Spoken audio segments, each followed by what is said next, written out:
Hello everyone, Lyle here from West Tennessee Gold and Silver Exchange, and today we have this little collection right here to look through.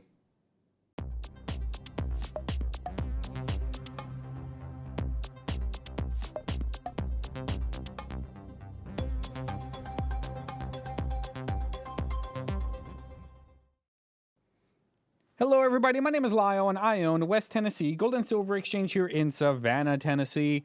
I do a lot of videos of all of the cool collections that come into the store, a lot of unboxing videos, stuff that I get from the suppliers, a lot of other coin related content. So if you love coins and you love that type of content, make sure you like this video, subscribe to the channel so you can stay up to date on all of the cool things that come into my very small coin shop. And on today's episode, I have this little collection of, looks like there's some silver in there, some proofs, and some other goodies in there. So let's dump it out and we will take a look and see what we have in store for us. This is everything, and it looks like they're doing some construction or something outside. So might be a little noisy. They're remodeling the house or the building that's next door. And I've been hearing it all day, them banging away. They've been doing it a while. So for now, let's see what we can do now that they've kind of quieted down a little bit. But here we go, guys. We got this little collection right here of, looks like there's a bunch of silver dimes here. This one is in a little capsule, but it's a 1942. Is it a 42/1? Let me put it under the microscope. I don't think it is, but it's in this little capsule and does not look like it is. It looks like it is just a regular 1942 Mercury dime, and it looks like this capsule is either broken or that is all over the coin, which I don't think it is. But nice little Mercury dime, pretty worn. And yeah, just I think that's just going to be junk silver value right there. Same with a lot of this stuff. This Rosie looks pretty good. It's a 1964. Whoop, forgot I changed the position of the camera, so now I got to remember that. I don't always look at the screen of what the camera sees. I actually look at the stuff with my eyes, so it's a little tough sometimes to make sure it's on the screen for you guys. But that's a nice little 1964. Seems to be the only one that is in that good of condition. Here's another 64. There might have been a BU roll that they were taken out of. Let's take a look at these Mercury dimes, but I'll get rid of these Rosies first. Get them out of here because there's really no key dates in Rosies. They're mostly just used for junk silver purposes, or at least that's what I most of the time use them for. Oh, look at that. That's a nice Barber right there. And let's keep on rolling. It looks like there's another Barber. I've got everything separate. Let's take a look at these Barbers right here. Now, Barbers, for whatever reason, the key dates are escaping me on these Barber dimes, but I think a 1914S maybe is a more rare one, but that one is just a Philadelphia, and it's really, really worn. So I don't think this one's going to have too much more value, but it is a 1914, and here's a 1912. Don't quote me on the key dates because honestly, I don't remember all of the key dates. I remember the main ones, like the Wheat Cents, the 1914D, 1909S, the 20, now I forgot, the 31S, and I think the 21D, maybe, I don't remember now. See, I get on camera and I just forget all these things. But that is a D, Denver Mint right there. It's a 1912 D. Barber dime, not bad. I will look into those further. And on these Mercury dimes, Let's see, I'm looking for the 1916D, of course, which is probably the main star, and the 21s, I believe, are also the main ones to look for on the Mercury dimes. Just making sure I don't see anything. There's a 27. This one right here, not sure what that is. Can't really see it. That is a 42. And yeah, it looks like all of these are pretty common. Here's a 1927 Mercury dime. All pretty common, it looks like. Common Mercury dimes right here.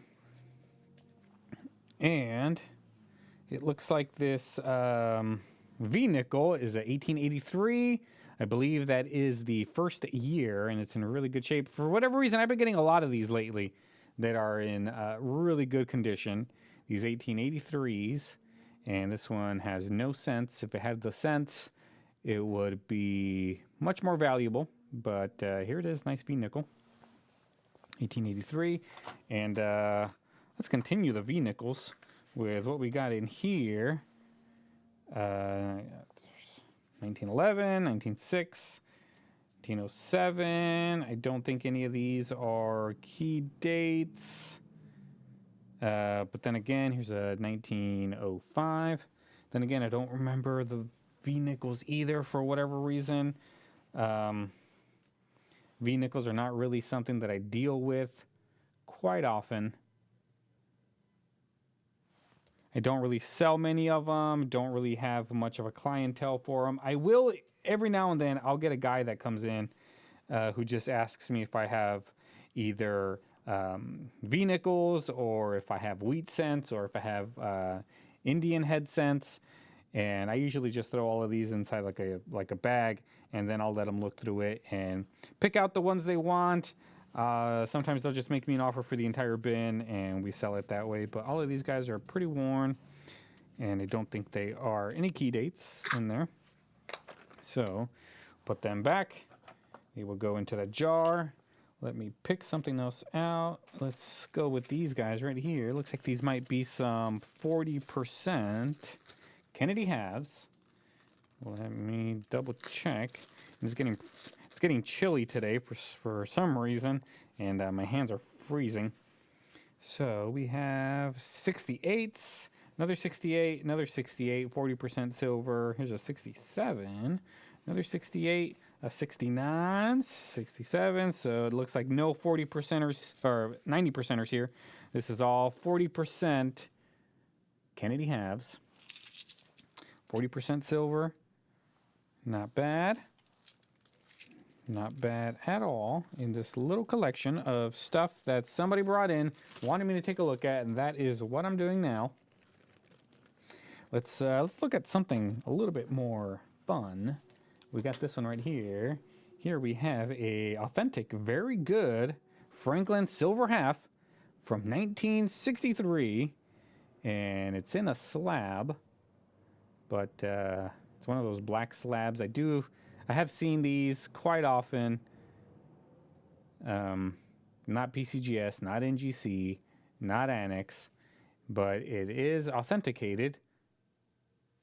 And it is a 1963 Franklin silver half. 90% silver right here. Really cool. I wonder if I can open this. Kind of feels like I can. Yeah, it looks like it opens right here. Yeah. But nonetheless, really cool. This came in as just part of a little collection here. Let me see what else I got here. It looks like we got some Buffalo nickels. Let's see if we got some dates on them. We got a partial date, 1926, right there. That's a common one. A 1930. Another common one. You guys know, I got some of that Nicodate stuff. I honestly don't know what happened to it. It's floating around somewhere in a package. That I have a lot of these Buffalo nickels. 37. No 3-leg. I have a lot of these nickels that have no dates on them. And I want to try some of that Nicodate stuff. see if I can get some dates going on these Buffalo nickels. And you never know, I might have, here's no date, I might have something good, a 26, a 36. You never know. Nickel dating, I mean, there's some people that say it hurts the coin. Other people say, hey, if you don't nicodate it, then or acid treat it, that you won't. Right now, it's worth nothing, but if you could at least get the date out of it by doing the acid on it, it might be worth a little bit more, which I do agree with. Like honestly, if it's a Buffalo nickel with no date and you somehow can get a date on it, and it ends up being like a type 2, then you're good to go. Like that type 2 that I got, I don't remember. It's somewhere back there. I have so much stuff floating in my head, guys. 1927, partial date. Like, I'm trying to run the store still, and I got the shooting range going. I got stuff with my personal life that it's, yeah, my mind just goes everywhere. I got a family I got to look out for. And I just paid my taxes. My gosh, guys, my taxes on my house, my property taxes, they doubled from last year. Like honestly, it doubled, and I'm like, what in the world? I came to Tennessee so that stuff like this wouldn't happen, and here we go, starting California, starting all over again. But that ain't fun at all. So I had to pay for. Here we have a 1981 proof set right here. And remember those proof sets that I got that they were turning yellow? I still have like a few of those. Might have like 1 or 2 of them. So if you're interested in those, let me know. It's in a video somewhere. I don't even know what to search for to find that one. But if you've been watching the channel for a long time, you will definitely remember those, because those proof sets were pretty sweet. And this one's a 1988. Nice little proof set right there. Shove that back in. Proof sets don't really sell well, but occasionally you'll get somebody who wants a birthday present for somebody from a year that they were born in. You can sell them that way, which is really cool. And here we have a straggler dime, another 1964. Gosh, I keep forgetting the position of the camera is different now. It's 1964 right there. Let's check out these Morgans. We got some Morgan silver dollars here in this pouch. We got this really nice looking 1921, and still has a lot of luster, but it is a 21. A 1921 is probably one of the most common Morgans there is out there. So 1921, even in really good condition. I think I had a 64, an MS64 graded with PCGS. I think I ended up getting $80 out of it. I don't remember, maybe a little less. It was a while ago, but that was really cool. But the raw ones, I mean, send it off, get graded, $40 later, almost $50 with the shipping. I mean, plus 30 for the coin that you buy it for. It's already at 80. So, I mean, is it really worth it to get it graded to sell it for 80 if it comes back in MS64? And if it comes back less, then you got to sell it for less. So it's just the things you think about. Is it 1889? Things you think about when you do this for profit. Is it worth sending it off? Will it be valuable? That's kind of what happened when I sent off that 1880, I think it was 1880 half eagle? I think it was, I don't remember. I sent it off to NGC and they said, hey, can we go put it through our conservation service? And then they came back clean. Bunch of boneheads. All right, 1921, another one. Very common Morgan. Not as good a shape as the other one. But here's the 1879. Again, common, but more of the earlier ones. Right here. Not a Carson City. Would have been nice. I haven't really gotten many Carson Cities that are raw lately. Other than that fake one that came in that I showed you guys. That was kind of heartbreaking for my regular client. Here's a 1900 Morgan. Not bad. It's a O, New Orleans. Not bad, not bad. Nice little Morgans. Morgan silver dollars. Let's see what else we got. We got some cents right here. Maybe there'll be one in here that I can add to my collection. And here is 1968S, a 59. 59. Of course, you got to check it to make sure that it's not a wheat 59. I'm so obsessed with that one. I don't know why. I don't know why I'm so obsessed with the 1959 wheatback. Here's a 74D. And I think I still have my album here. If you remember from a couple of videos back, I'm trying to put together a cent album of BU coins. And I want to see if I have these in here. So it's a 74, and so I don't need that album. And I don't need that one. This is the album I need right here. And I think I have somebody coming. So let me check it out real quick before they come in. 1959, do I already have this one? I don't. So I can definitely put that one in there. A 74D. Do I got a 74D? And 74D is already there. Don't need that one. And a 68S. And 68S, yes, I get to fill in 2 more slots with what I got from this collection right here. All right, guys, got a customer coming. I will be right back. And I'm back, guys. It is the next day. I had a person come in while I was recording who had a really nice collection that I can't wait to show you guys. I'm going to put it first in line. After I'm done with this video, I'm going to put that one up. I'm going to record that one, and then I'm going to put it up because it is a very nice collection of Morgan dollars, some really nice gold, a lot of really cool stuff in there that I'm probably going to end up doing that as an auction. I'm going to auction all that stuff in there because it's all really good, high quality stuff. So be prepared for that video, which is going to be right after this one. I'm not sure when I'll upload it, probably later on today after you get this video. So let's continue with that collection that I was looking at before I got interrupted. Here we have a 1906 Barber half. Really nice. Kind of worn, but really nice that it's in just random people's collections. They got Barber halves in there.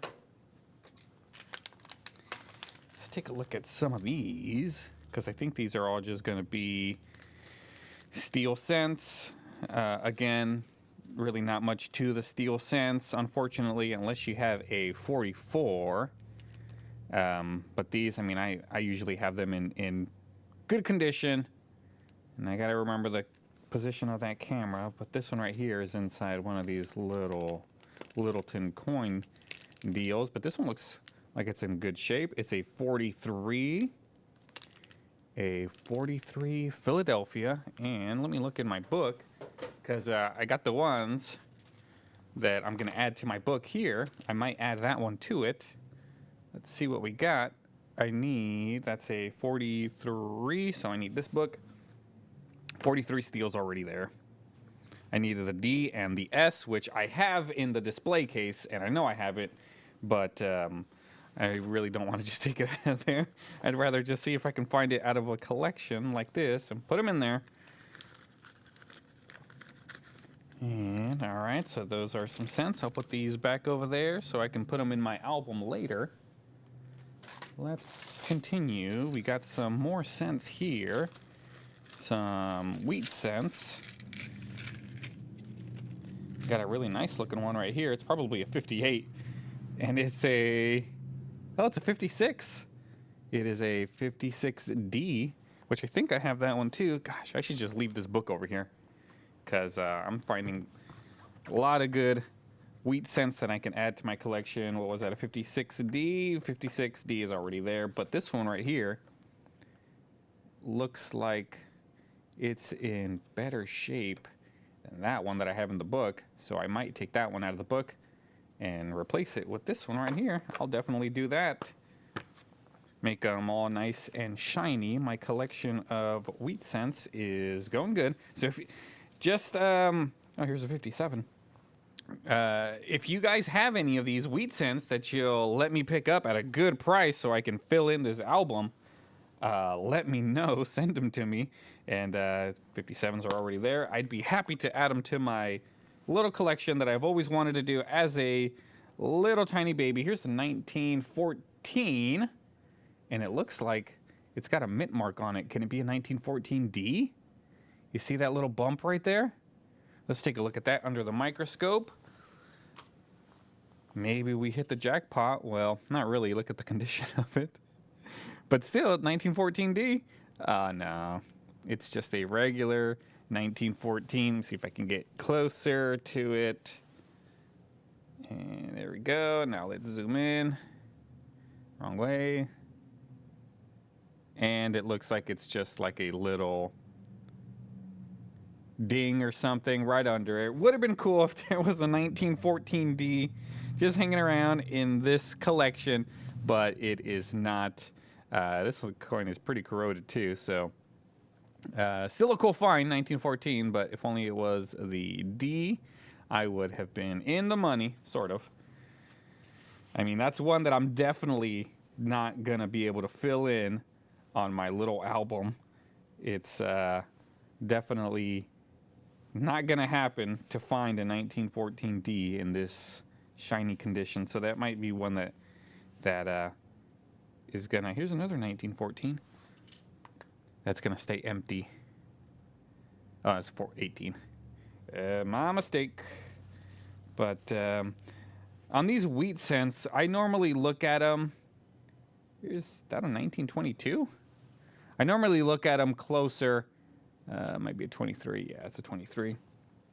I do look at them closely. I put them all inside a big jug of wheat cents that I need to look through, just in case there's anything in there that shouldn't be. But it looks like most of these are just your standard wheat cents, so they will go back in the bag, and I will add them to my huge jar of whenever I have nothing else to do, which is hardly never. And then I end up just selling the bag of wheat cents for 5 cents each. So there might be something good in there. I don't know. But let's continue with the cents. Here's some Indian cents. And let's see if there's anything in like the 70s. That's normally what I look for. Or a 1909. There's a 1908. A 1902. An 03. Looks like these are going to be early 1900s. So these are all pretty common Indian cents. They will get added to my Indian head cent bin. And I will do that. Be right back, guys. All right, I'm back again. Yes, I do get customers this early in the morning. I think it's people that are like taking their kids to school. It's 7:40 right now. So 7:40 in the morning, and yeah, I just had that customer, but I don't mind. I mean, I don't mind. I open the second I come in. I don't have regular hours, so the second I'm here, that open sign turns on. I'm ready for business. Next up, we have this 1963 Franklin right there, and it says AU random. And then this one is definitely not an AU. So 48 to 63 Franklin dollar AU random. Let's check this dollar to see if it's really an AU, because I don't think it is. Looks like it's been cleaned, actually. I guess it might be an AU on the low end. But still has no cartwheel at all. There's a lot of scuffs on it. Yeah, this one's definitely been cleaned, guys. So Atmex is passing off BU Franklins when they're cleaned, unfortunately. All right, Atmex. And then this is a 54 Franklin. I highly doubt that they try to pass that off as an AU. But yeah. Those are them Franklins. And then last thing we have think it's the last thing, is the stuff that's inside of these little pouch. Like, I've seen a lot of people come in with these types of pouches. Where do they get these? Like, I don't know. I've never, like, seen one of these pouches out in the wild. Do you guys know what they're from? Are they... Because it looks like they fit coins really well. Looks like we got 3 different types of stuff here. We got a Washington quarter, 64. Really, really common. 64 in decent shape. We got another 64, and we got a 36 right here. Not a 32. I wish it was a 32, but it's a 36 Philadelphia. Another 64, and one more 64, one more 64. So we got some 64s there. Sorry, my hand was in the way. And next up, we got this 1946 Walking Liberty half. Not too bad of shape. And a 47. So 46 and a 47. And then last but not least, we have these war nickels. And again, the easiest way to tell if it's a war nickel, I get asked that all the time, is to just look at the reverse, and above the Monticello, you should see a large mint mark. There it is. There's the P. This is a war nickel. And I think this little thing even gives you a little history on it. So you can pause it here and read that if you like, but it's 35% silver, and then it just kind of gives you a little history on it. And then we got some more here, all to be in not the best condition. I've only seen them in really good condition. I've never really, I don't think I've really seen them out in the wild that are in really good shape, but I have seen like the sets of BUs, like the whole set of war nickels, and it's really cool. But this one has like this weird like bronze tone to it. It's really weird. This one might end up being a keeper, but I don't know. We'll see. All right, guys. Well, thank you so much for tuning in. I'm gonna get ready to film that video that is gonna have a lot of good stuff in it.